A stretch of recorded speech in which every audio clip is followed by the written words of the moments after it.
Olá, seja bem-vindo, seja bem-vinda a mais um episódio do Teologar, o podcast de teologia da Faculdade Boas Novas. Se o assunto é teologia, aqui é o teu lugar.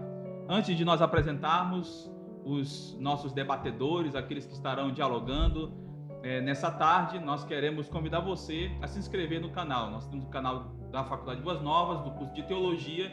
Então faça a sua inscrição para que você possa receber as notificações, ative ali o sininho e assim então você vai receber as notificações de um novo episódio do Teologar, o podcast de teologia da Faculdade Boas Novas. Nós queremos aqui apresentar aqueles que estarão debatendo um assunto muito importante, mas também, não apenas importante, mas também polêmico.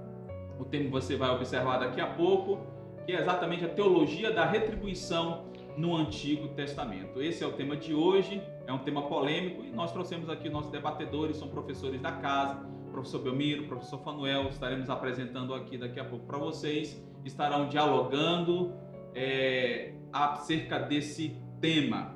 Vamos falar um pouco acerca do professor Belmiro. O professor Belmiro é professor da Faculdade Boas Novas, professor do curso de Teologia, professor do curso também de Pedagogia.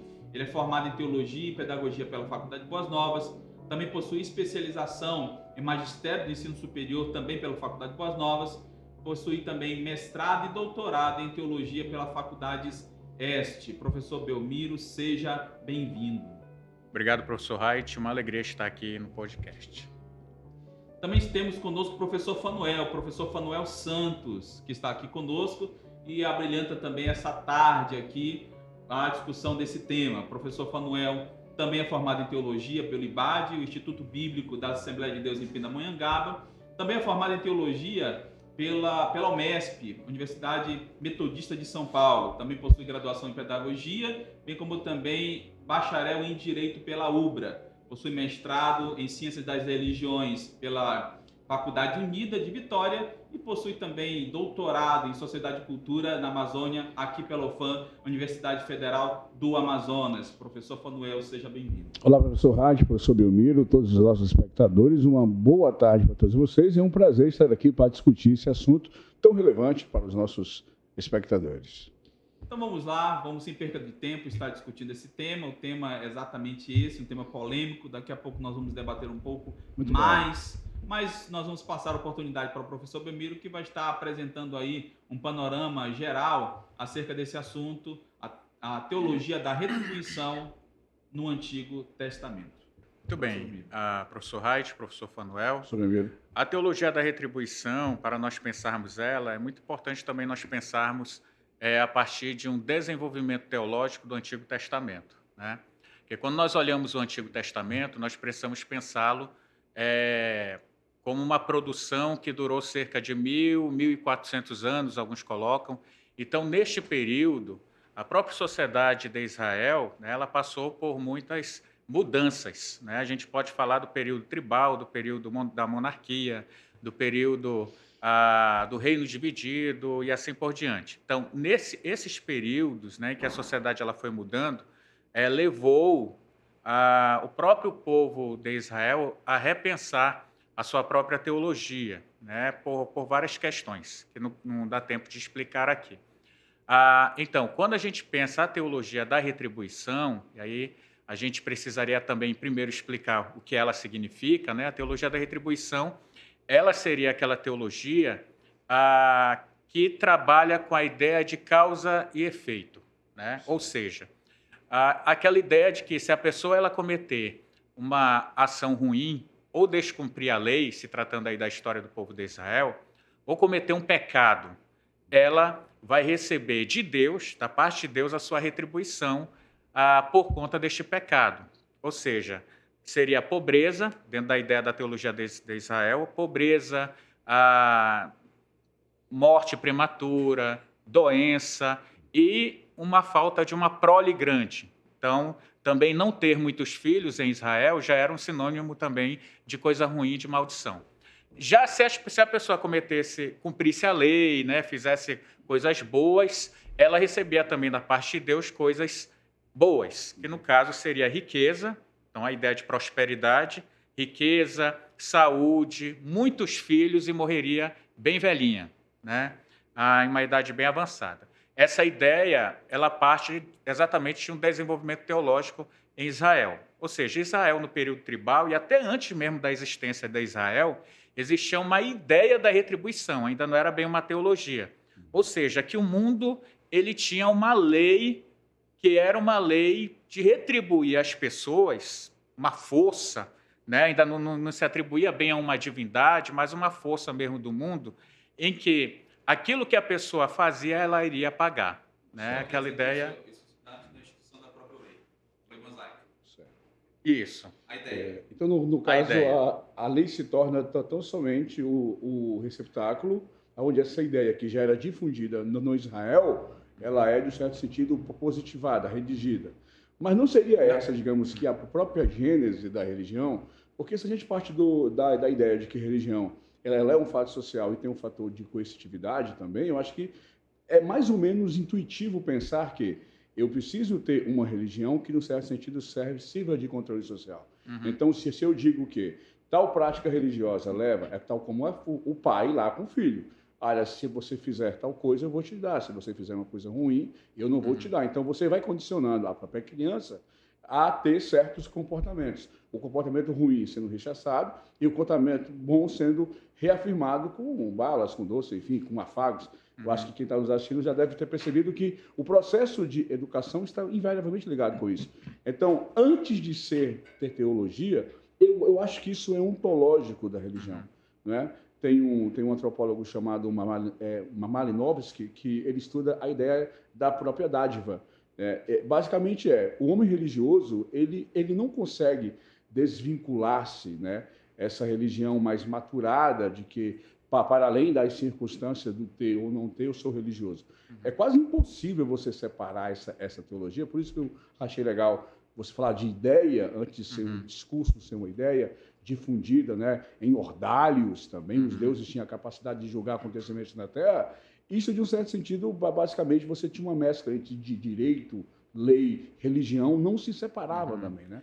Não seria, pois, isso uma tentativa de condicionamento social? Isso a princípio não se trata exatamente de um... Sim, ela tinha esse efeito moral no povo. Uma lei inclusive. natural.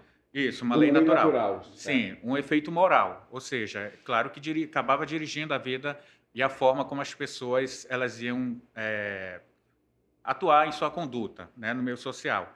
Mas ela surge a princípio principalmente para explicar o sofrimento, né, os contingentes. É uma teodiceia. Isso. Exatamente. Ainda não é uma teodiceia porque ainda não é uma teologia, né? Não, mas aí eu acho que o teu entendimento de teologia, ele está muito focado, assim. Eu sou do tipo que acho que não há essa separação entre teologia e religião. Para mim, um produto está invariavelmente ligado com a outra. Eu acho que a partir do momento que eu tenho religião, eu tenho, embora de maneira difusa, às vezes confusa, teologias ali também. Mas porque ela seria basicamente, então, essa ideia antes da teologia. Acho que a gente pode... Pois é aí que eu fiquei preocupado. Como é que eu tenho uma ideia teológica antes de uma teologia formulada? Porque especificamente estou falando de Israel.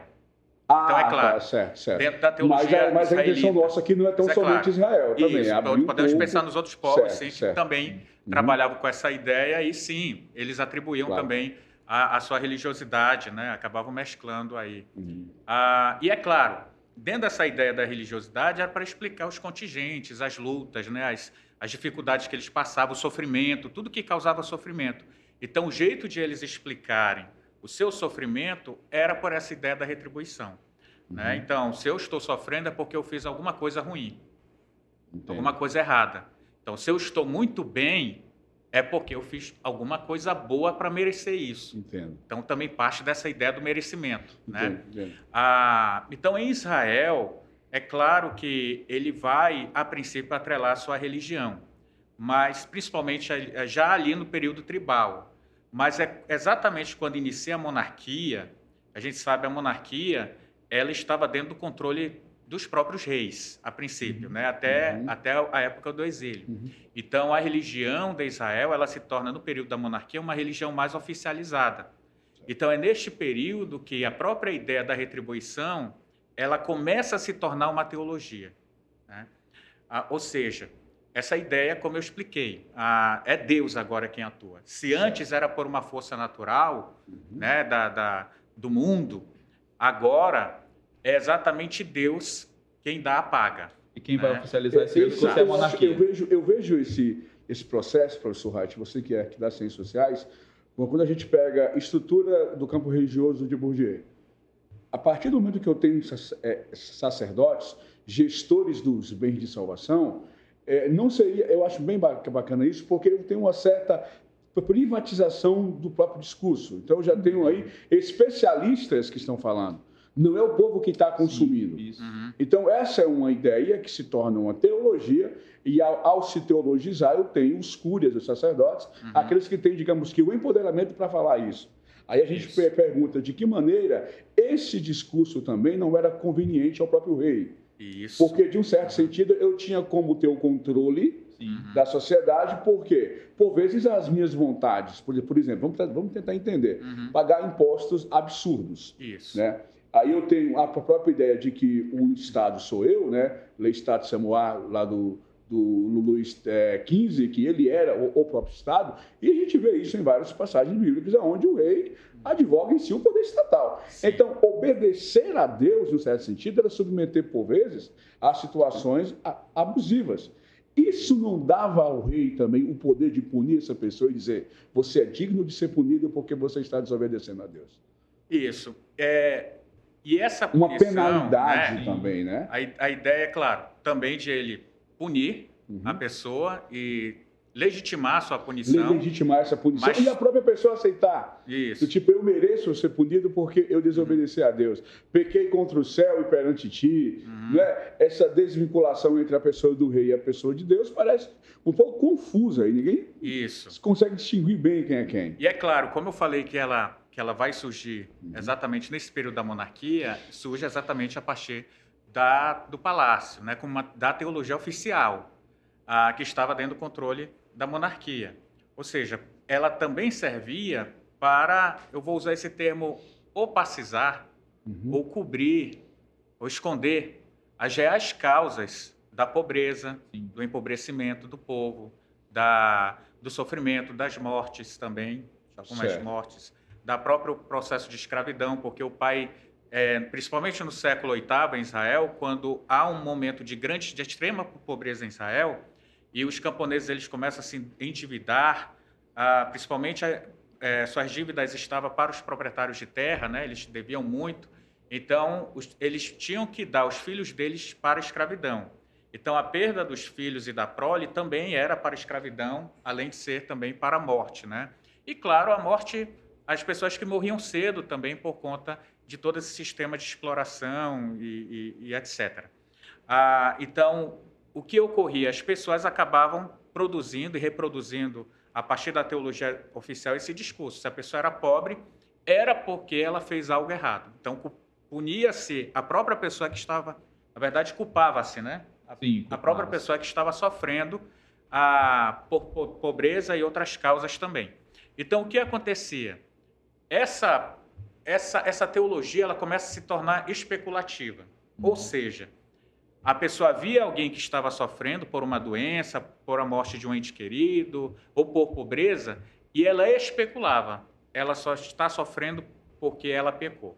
Exatamente isso reflete muito a fala dos discípulos de Cristo, né? Quem pecou? Exatamente. Então, isso é a teologia da retribuição, porque ela é especulativa. Eu vi há muito tempo atrás, uma revista da Escola Bíblica, acho que vocês aí que são assembleanos vão se identificar, salvo engano, porque foi comentada pelo pastor Gesiel Gomes, eu não sei, foi lá nos anos 90, acho, quando eu comecei a me encantar pela teologia. Né? E ele falava que isso seria uma doença reumatogênica, que certos pecados causariam doenças. Né? Então, quando você pega esse olhar aí da ideia da retribuição, ele não está perguntando apenas sobre o pecado, assim, mas as consequências de atos até mesmo de desobediência ao próprio Estado. Né? Uma das coisas que fica claro nesse processo de desenvolvimento religioso, e eu acho que fica É bacana quando você joga a gênese da religião, para você entender isso como uma ontologia, entender isso como um discurso teológico de uma certa qualidade de pessoas. E aí o que me joga, já se a ideia é discutir Israel, é quando surge essa figura um pouco que desviante. É uma figura que não aparece ligado com o discurso institucionalizado, que é a figura do profeta. Porque ele nasce das classes populares, ele está mais ligado com as camadas mais empobrecidas, basta você pegar o exemplo do próprio Elias, né? Talvez outros exemplos aí também. E como é que o profeta ligava com essa teologia, que era a teologia do templo, era a teologia ligada com a monarquia. Os profetas, de um certo sentido, eles endossavam esse discurso ou existe algum profeta que discordou um pouco disso aí?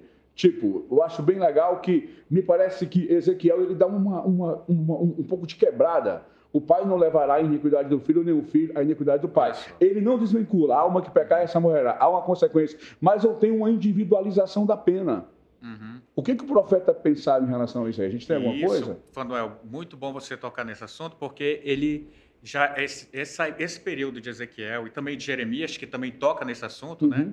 Não mais dirão, os pais comeram uvas verdes e os dentes dos filhos embotaram. Exatamente.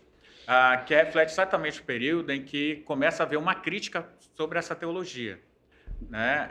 Jeremias e Ezequiel, eles são exatamente desse período, do século VIII, século VII, em que essa teologia começa a ser criticada. Né? Exatamente porque eles começam a perceber que as pessoas, por mais que elas sirvam a Deus e tentem cumprir a lei, essa lei, elas continuavam pobres. E tinham pessoas que praticavam coisas ruins e continuavam ricos, bens, saudáveis. Né? Exatamente esse período também reflete o período, por exemplo, lá no livro de Jó, no capítulo 21, Jó tem uma pergunta que Jó faz aos seus amigos, que é assim, ele diz assim, olha, pasmem, só de pensar nisso eu já estremeço. Ele inclusive diz assim, vocês perceberam que os ímpios, eles não morrem cedo? Ele diz assim, ou seja, porque se a pessoa pecou, ela ia morrer cedo. A teologia diz. Aí ele diz assim, e a sua descendência continua resplandecendo para sempre? Uau. Então, isso fala da maldição até a quarta. É a mesma inquietação lá do Salmo 73, né? O Salmo 73 Salmo do Asaf. né? Que esse Salmo 73 também reflete esse período que a teologia está sendo criticada. Talvez o Correlete também deixe uma pegada aí, né? Porque o livro de Eclesiastes, ele diz assim, as pessoas também enriquecem fazendo coisas ruins. Exato, e a gente sabe, por exemplo, né? Se a gente fizer uma análise com o nosso atual cenário no nosso país, né? Você vê as pessoas se locupletando de diversas maneiras e, às vezes, até de maneiras realmente criminosas, condenadas, e a gente pergunta, mas vem cá, onde há, digamos que um governo, né? Onde há... E eu acho, professor Belmiro, professor Ed, que a teologia, às vezes, elas são tentativas de fazer remendos. Uma narrativa que dê sentido à existência humana.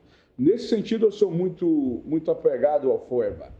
Enquanto a sociedade ela era simples, os discursos teológicos são simples e funcionavam. Né? Esses binômios, né? Se isso, logo aquilo.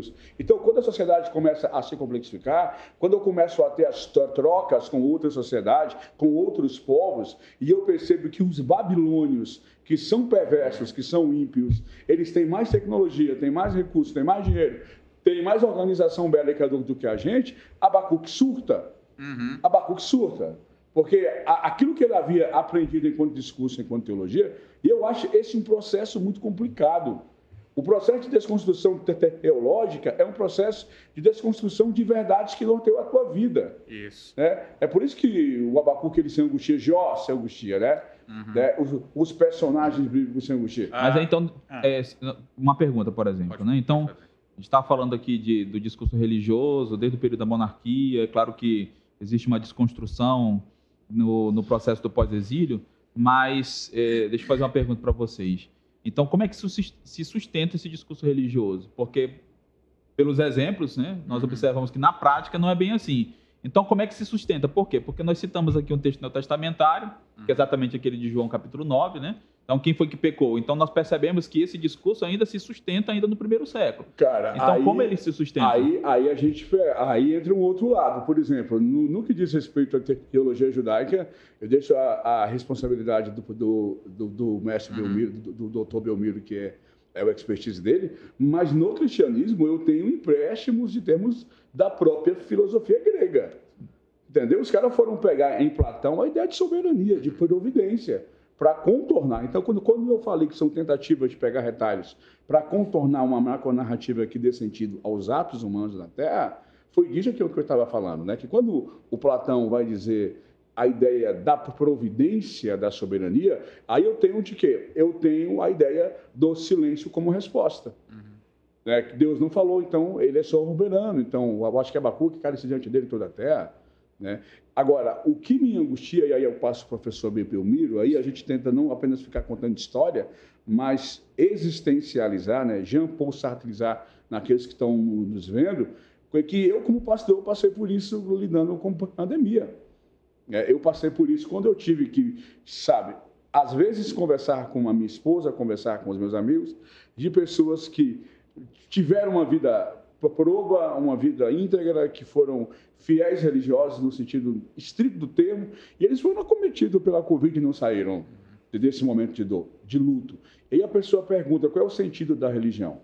Qual é o sentido, né? Qual é o sentido? Eu, particularmente, acho que é impossível ter religião, por mais que ela se estribe numa gratuidade de Efésios 2:8, não há religião que não tenha em si a necessidade de explicar o que está acontecendo aqui e agora.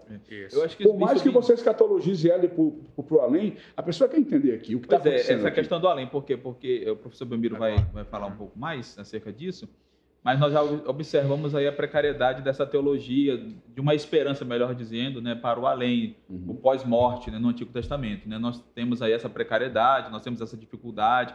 O que o Antigo Testamento vai falar da vida além morte? Né? O Novo Testamento talvez vai nos prover um pouco mais de um conteúdo que ofereça uma esperança posterior a essa vida, a vida na Terra. Né? Mas, professor Belmiro, o que você poderia falar acerca disso? Sim. Antes de falar desse processo, né, é muito importante que a gente perceba, por exemplo, quando a gente fala do Ezequiel e do Jeremias, mas também do Jó, que faz aquela pergunta, lá do capítulo 21 que eu falei, é muito importante perceber que eles estão fazendo teologia a partir da experiência e da vida. Certo. O Fanuel falou da experiência da pandemia, o que fez ele pensar mais acerca de Deus. É importante que a gente entenda que teologia se faz com a vida, né? Você não faz dissociada da vida. E é o que a teologia da retribuição não fazia. Por isso era especulativa. Sem comprovação, né? A pessoa está assim é porque ela deve ter pecado. Isso é especulativo. Então, cara, não se faz com a vida. Essa sua fala, ela me lembrou uma do Karl Popper. Achei interessante.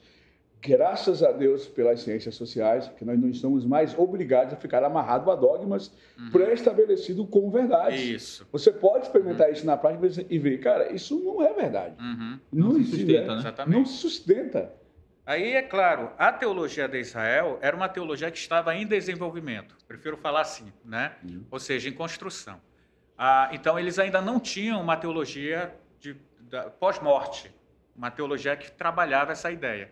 O que eles entendiam é que quando a pessoa ela morria, ela ia para o Sheol. E o que é o Sheol, segundo Forer? Forer ele vai dizer que no Sheol a pessoa vivia uma espécie de vida vegetativa. O Sheol, que significa o mundo dos mortos, às vezes é traduzido na Bíblia também como sepultura, né? Ele significa... a pessoa que ia para lá, ia tanto ímpios como justos. Mesmo lugar. Para o mesmo lugar. Então não tinha separação. Eles viviam uma vida sem sentido, essa espécie de vida. Como diz lá no Salmo, né?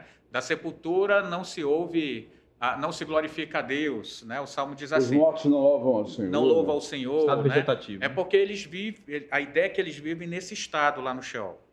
Está falando do Sheol, do mundo dos mortos, né? Então não havia essa teologia pós-morte que nós temos. Por exemplo, a gente pode até morrer pobre aqui, ou com uma doença. Mas a gente, ou sofrendo, mas a gente tem a esperança no pós-morte.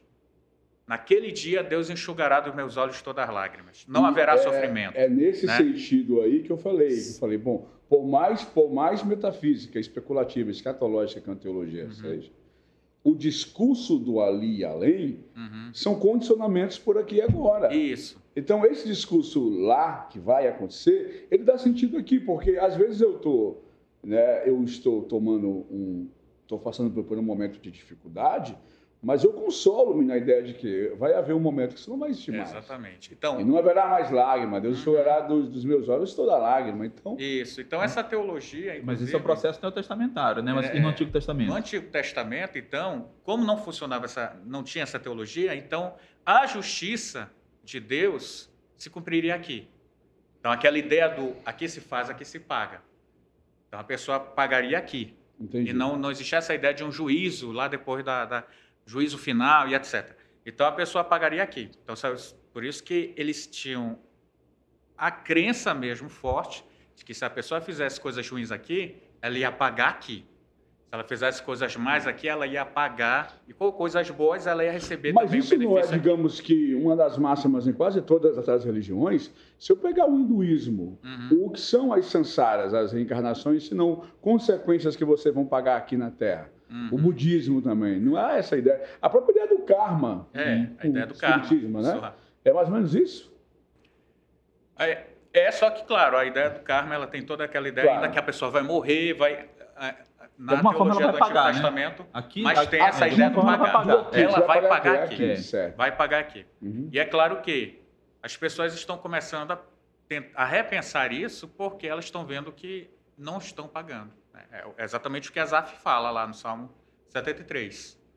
Eu estou fazendo tudo de bom para Deus e não está funcionando, estou sofrendo. Nunca, né? Quem nunca, tô sofrendo. No momento, não fez esse questionamento? Quem nunca, né? Isso, exatamente.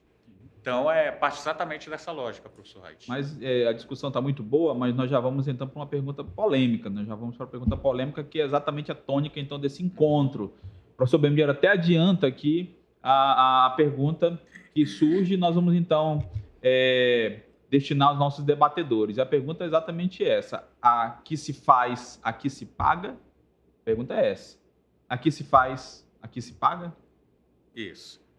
Aqui se faz, aqui se paga, em parte, sim, quando a ideia do que a pessoa vai fazer, ela vai pagar, está dentro de uma ideia muito concreta. É claro que nós estamos falando de efeitos negativos, né? Isso.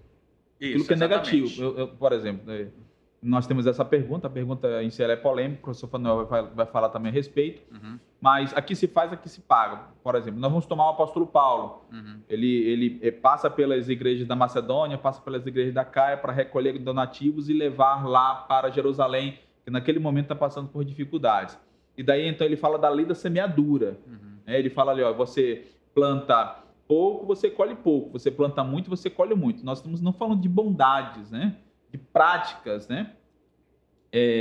Como essas. Nós falando do mal, do aspecto do mal. E aí a pergunta é exatamente essa. Aqui se faz, aqui se paga. Aí você responde sim e não. Vamos lá. Sim e não. Então, sim e não. Dentro de uma ideia concreta. Por exemplo, se uma pessoa ela vai comprar coisas mais do que ela ganha, é claro que isso é uma atitude que ela está fazendo e lá na frente ela vai pagar por isso. Questões muito concretas, né? Agora, por exemplo, você entender que existem pessoas que elas exploram as outras e morrem, vivem a vida pela muita influência que ela tem, pelo status que ela tem, inclusive na sociedade. Ela consegue, inclusive, manipular a lei, né? Utilizar a lei a seu favor, e ela nunca vai pagar por isso. Então, a ideia de dizer, por exemplo, de forma especulativa, a gente viu muito nas redes digitais, né? Que a causa da pandemia foi porque as pessoas brincaram com Deus no carnaval que aconteceu em 2019, 2020, não me lembro.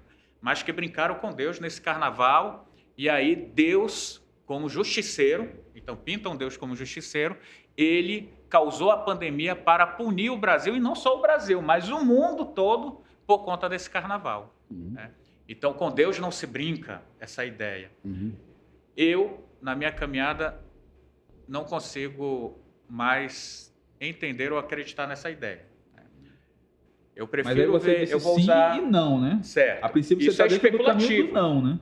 Do não, isso é especulativo. Sim. E sim. Dizer, e sim, quando concretamente uma pessoa ela gasta mais do que ela, como eu falei, mais do que ela ganha de dinheiro, comprando algo muito mais caro, é claro que lá ela vai pagar. Ou seja, o nome dela vai para a SPC, ela não vai conseguir pagar, né, o que ela comprou. Então, isso já é uma questão muito concreta. Mas estamos falando de aspectos concretos, mas aspectos naturais. Vamos, então, inserir o elemento sobrenatural. Deus, por exemplo. Até onde Deus aplicaria a justiça por ser justo, por ser reto, por ser juiz, e ele se envolveria exatamente nessas causas mais concretas. Certo.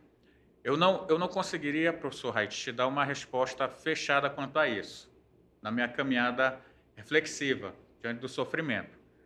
Eu prefiro utilizar a fala do próprio pastor Ricardo Gondim, quando ele diz assim, que ele se recusa a ver Deus num terremoto que devastou uma cidade toda e matou muita gente. Mas ele prefere ver Deus nas mãos das pessoas que atuam para ajudar a reconstruir essa cidade. Como na pandemia. Eu me recuso a ver Deus na pandemia. Eu prefiro ver Deus nas mãos dos médicos. Mas tu fala de Deus como promotor, aquele que está promovendo a pandemia, né? Isso, como aquele que está promovendo a pandemia. Aplicando a justiça. E exatamente. Eu prefiro não dar resposta a isso. Não ouso dar resposta a isso. Então você vê Deus da outra forma. Eu entendo que a pandemia ela surgiu de forma muito concreta, a partir das ações do próprio ser humano. Ela surge a partir daí. E não de forma sobrenatural. Deus criou a pandemia. É claro que, a partir dessas questões muito concretas, nós podemos pensar Deus, e esse precisa ser um dos principais objetivos, e repensá-lo, inclusive, eu acho que isso é importante. Como eu disse, teologia se faz a partir da vida. Mas pensar Deus, né, e entendê-lo como criador da pandemia, isso eu não consigo. Então, professor Fanuel, por exemplo, vamos falar de Deus como justiça, a própria personificação da justiça. Isso está associado apenas àquilo que ele pode fazer no futuro? Ou ele pode fazer isso também no presente, nesse estado, nessa vida, dentro desse aspecto que o professor Bimiro comenta? Algo concreto. Professor Reit, a sua pergunta, como o professor Bimiro bem pontuou, ela é muito complexa. Eu vou ter que tocar em assuntos aqui com a própria ideia de Deus, a teontologia, de que Deus nós estamos falando, que ideia de Deus eu tenho. Se eu tenho a ideia de Deus a partir das próprias categorias elaboradas pela teologia cristã, a ideia de soberania de Deus dar-lhe, inclusive, a prerrogativa de não fazer nada e continuar sendo Deus. Então, dizer que Deus tem que julgar, eu estou caindo em um determinismo também. Deus faz justiça a tudo aquilo que acontece na Terra. Qual é o meu conceito de justiça? Paulo Apóstolo vai dizer em Gálatas, no capítulo 5, não vos enganeis, Deus não se deixa escarnecer, aquilo como plantar, isso também ele vai colher. Agora aí, entra uma discussão, mais uma vez, bem interessante, bem válida, né? A própria ideia de punição, a própria ideia de justiça. Né? A justiça é tão somente um espetáculo que todo mundo vai ver, né? Tem um livro do Dostoiévski, que por sinal é russo, também, o conflito Rússia-Ucrânia, deixar registrado para as gerações vindouras, que nesse momento a Rússia invadiu a Ucrânia e está havendo uma guerra. E tem um livro de um autor russo chamado Fyodor Dostoiévski, que ele coloca a história de um personagem que ele se achava acima de tudo e de todos. E eu não estou falando aqui do Putin, tá? Ele dizia, com essas palavras, só a história pode me julgar. Homens do meu quilate, tal como Napoleão, tal como César, tal como Jesus Cristo e Nero, somente a história vai poder julgar os meus atos. E ele, movido por ganância, dinheiro, ele mata uma velha agiota chamada Livizieta, que oprimia uma irmã dele. E ele comete o crime perfeito. Né? Como já dizia Humberto Geissinger dos engenheiros, mas os crimes perfeitos sempre deixam suspeito. E o suspeito ele começou inconscientemente a dar pistas que ele tinha feito isso. Porque há no ser humano, segundo o Dostoiévski, um desejo de ser punido. um desejo de expiação.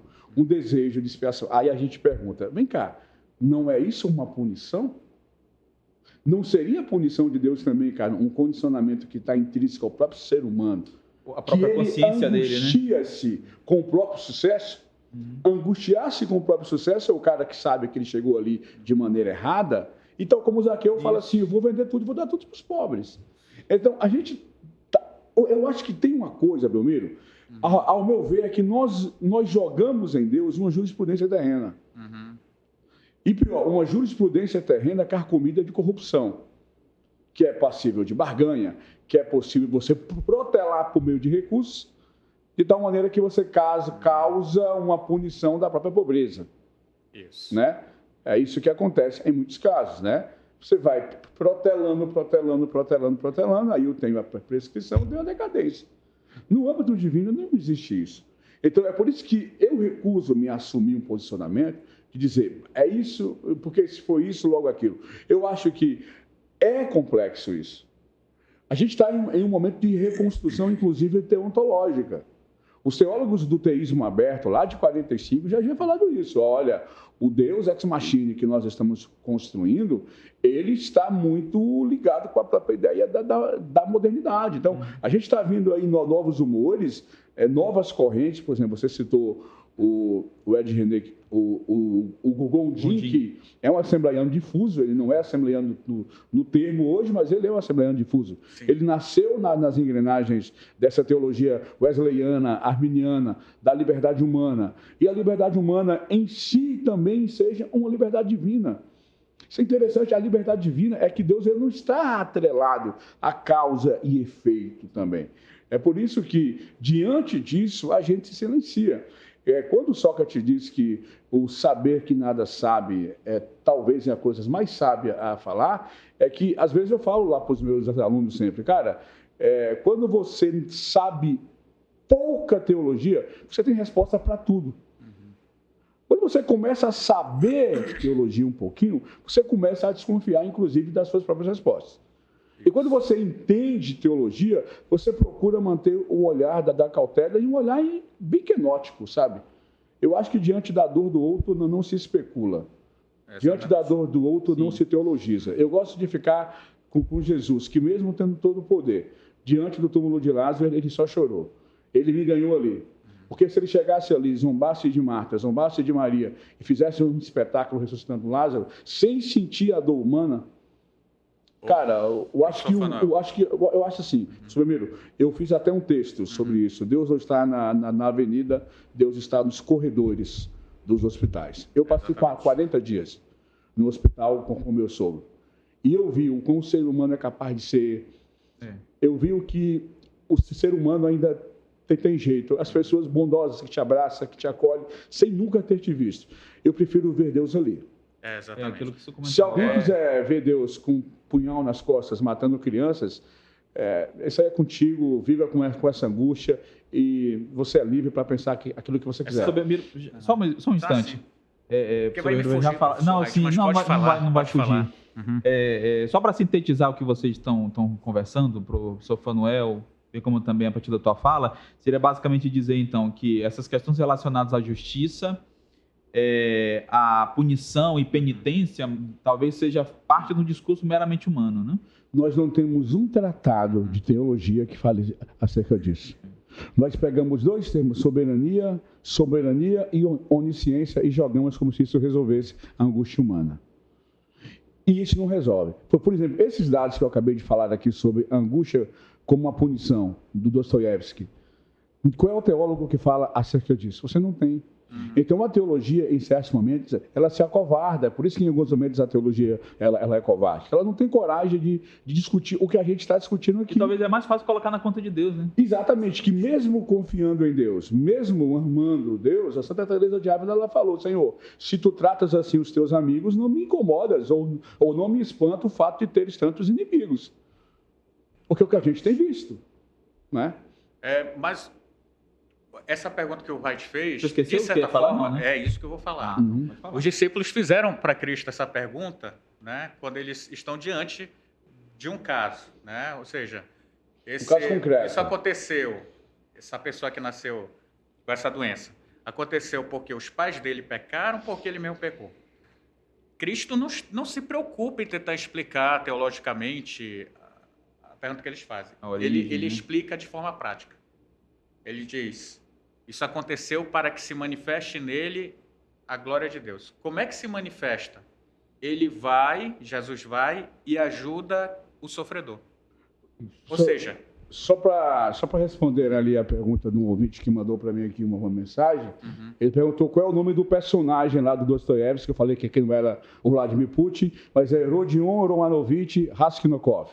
É o cara que achava que poderia fazer tudo, que ninguém nunca ia pegá-lo. E ele foi pego pela própria consciência. Você poderia falar mais uma vez, professor? Vamos lá. Rodion Romanovich Raskolnikov. O meu russo é um pouco caboclo, só tá mas aqui, amazonês. tu lê Raskolnikov. É isso aí. O professor Fanuel fala bem russo. Não é o R.R. Soares, não. É R.R. Raskolnikov. Com o F no final? Eu acho que pelo fato de ser gago, essa última pronúncia me dá esse plus, entendeu? Entendi. Você gagueja já no finalzinho, cara, pô, esse cara é russo, esse cara é bom. Então, professor Raichi, professor Fanuel, eu entendo. Jesus, ele, como é que se manifesta a glória de Deus que Jesus diz? Ele vai e ajuda quem está sofrendo. Então, o que ele quer mostrar para os discípulos quando ele responde a pergunta deles dessa forma? Você não precisa ficar especulando porque a pessoa está sofrendo. Você só precisa ir lá e ajudar quem está sofrendo. Né? Você pode ser a resposta.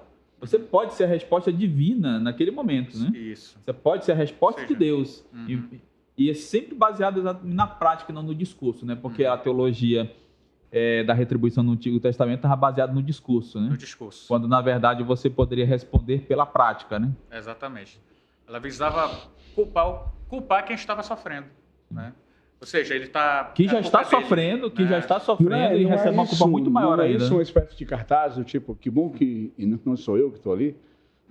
Será que a gente não se realiza vendo o sofrimento do outro, assim, às vezes, aí, né? Ele está assim porque ele quis. Não é isso, tipo assim, você é problema seu? Não é isso? Aí o samaritano que vai e fala assim, não, você é problema meu. Eu vou cuidar de você? E você se coloca numa condição superior. Eu não estou desse jeito. O sacerdote montado na teologia da retribuição, ele vai passar de largo. O levita também. E sabe por que eles passam? Porque eles estão atrelados à religião. Exato. Porque se eles tocassem, eles não sabiam se estava morto.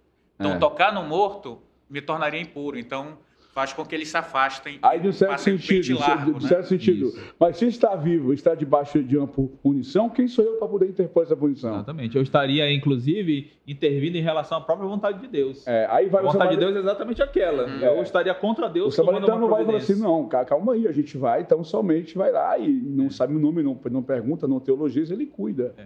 Ele acolhe aquela pessoa. Professor Belmiro, professor Fanuel, o nosso discurso, a nossa conversa, melhor dizendo, está muito boa, mas nós vamos estar encerrando por aqui. Convido vocês a outros momentos também, outros episódios estarem conosco aqui no Teologar. Nós podemos retomar, quem sabe, essa discussão, ou quem sabe essa discussão pode produzir outros momentos, né?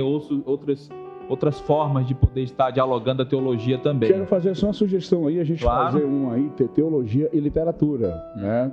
Claro, com certeza. Uma das paixões aí. Inclusive, eu quero mandar um abraço para o professor Antônio Carlos de Mello, que é um dos principais professores hoje que estuda esse nicho de teologia e literatura, e tem um livro fantástico chamado Deus nos Espelhos das Palavras. É uma obra que eu recomendo a todos vocês aí lerem. Ótimo. Nós estamos encerrando mais esse episódio do podcast Teologar. Nós recomendamos que você possa se inscrever no canal, você possa ativar o sininho para receber as notificações de novo episódio. Aqui nós encerramos, mas nós queremos também deixar aqui a palavra do professor Belmiro, professor Fanuel, que possam também agradecer pela oportunidade de estar aqui. Professor Belmiro? Quero agradecer, professor Raichi, ao convite, por estar aqui no podcast Teologar. Como o professor Raichi diz, aqui é teu lugar. Aqui é o teu lugar. Então, estou aí à disposição para novos convites. Professor Fanuel? Professor Raichi, professor Belmiro, foi um prazer poder voltar essa conversa com vocês. e fazer uma proposta aí que da próxima vez role um cafezinho pra gente tomar. Sim. Verdade. Enquanto nós Né? estamos na água, mas daqui a tá. pouco nós vamos então ter um café quentinho para Mas foi um tomar. prazer hoje questionar com vocês aí esses assuntos tão interessantes para a teologia. Deixo as minhas redes sociais, sobretudo o meu Instagram, que eu uso muito, @professor Fanuel Santos. Segue lá, a gente fica junto aí em conexões. Pessoal, é isso. Então, se o assunto é teologia, aqui é o teu lugar. Até o próximo episódio. Tamo junto.